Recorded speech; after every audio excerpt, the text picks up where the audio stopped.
भारतीय रेलवे का मतलब सिर्फ सफर या ट्रेनें नहीं है। ये अपने आप में एक बहुत बड़ा वित्तीय साम्राज्य है। पर सवाल यह है कि ये काम कैसे करता है।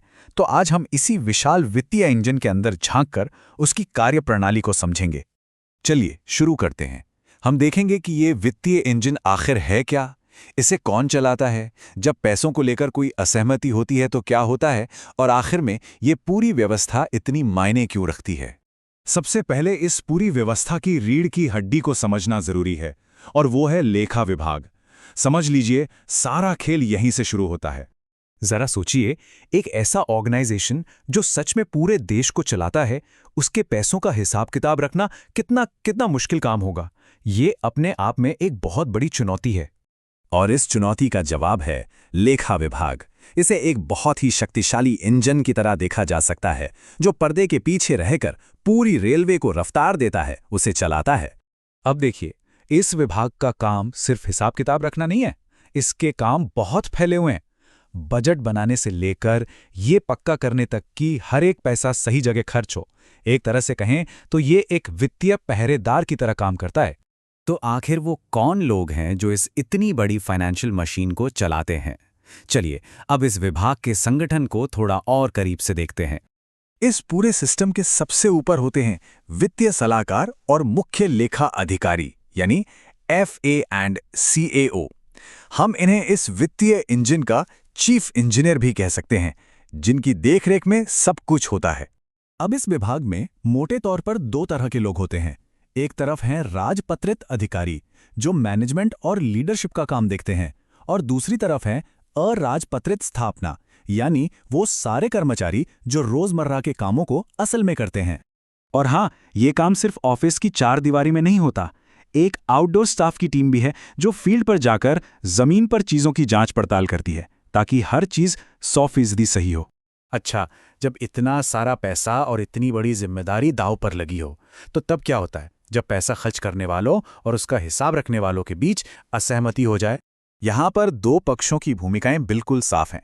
देखिए, एक तरफ है कार्यकारिणी टीम, जिसका काम है रेलवे को बनाना, मेंटेन करना और चलाना, और दूसरी तरफ है लेखा अधिकारी, जो ये पक्का करते हैं कि हर वित्तीय लेन देन नियमों के हिसाब से हो। तो सवाल वही है, जब इन दोनों में ही सहमति ना बने तो फिर होता क्या है? इसका कोई समाधान है? बिल्कुल है।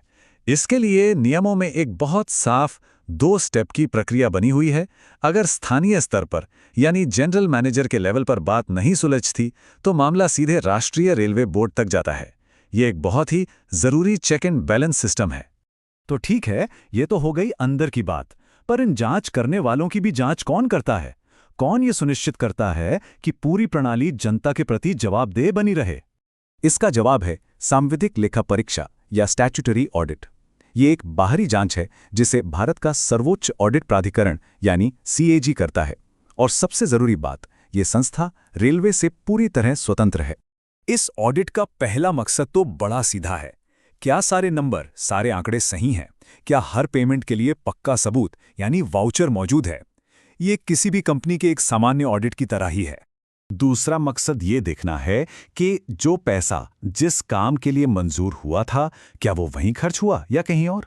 ये संसदीय नियंत्रण का एक बहुत ही महत्वपूर्ण पहलू है, क्योंकि ये जनता का पैसा है।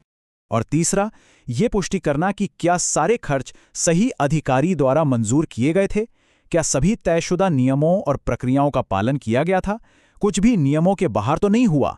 चलिए अब जरा रोजमर्रा के कामकाज पे नजर डालते हैं। देखते हैं कि इस वित्तीय इंजन को दिन ब दिन कैसे चलाया जाता है, ताकि ये हमेशा ठीक से काम करता रहे। काम को कितने अलग अलग और विशेष विभागों में बांटा गया है, जरा देखिए। एडमिनिस्ट्रेशन से लेकर वर्कशॉप तक हर चीज के लिए एक अलग अकाउंट सेक्शन है। इससे पता चलता है कि ये विभाग कितने बड़े पैमाने पर वित्तीय लेन देन को संभालता है। और हाँ, इतने बड़े पैमाने पर काम करने के लिए अनुशासन सबसे ज्यादा जरूरी है। इसके लिए बाकायदा विस्तृत ऑफिस मैनुअल और रिपोर्टिंग के लिए एक सख्त कैलेंडर होता है, जिससे ये पक्का किया जाता है कि कोई भी चीज नजर से न छूटे। तो इतने सारे नियम, इतने विभाग, इतनी जांच पड़ताल, इन सबको देखने के बाद चलिए अब बड़ी तस्वीर पर वापस आते हैं और समझते हैं कि ये सब कुछ इतना जरूरी क्यों है। ये महज एक जटिल नौकरशाही नहीं है। असल में ये जनता के पैसे की सुरक्षा के लिए बनाया गया एक बहुत मजबूत ढांचा है। एक ऐसा ढांचा जो दुनिया के सबसे बड़े सार्वजनिक उद्यमों में से एक में पारदर्शिता और ईमानदारी सुनिश्चित करता है। तो आज के डिजिटल फाइनेंस के ज़माने में ये सवाल सोचना बहुत ज़रूरी हो जाता है कि आजकल के आधुनिक संगठन जवाबदेही के सदी पुराने ब्लूप्रिंट से आखिर क्या सीख सकते हैं।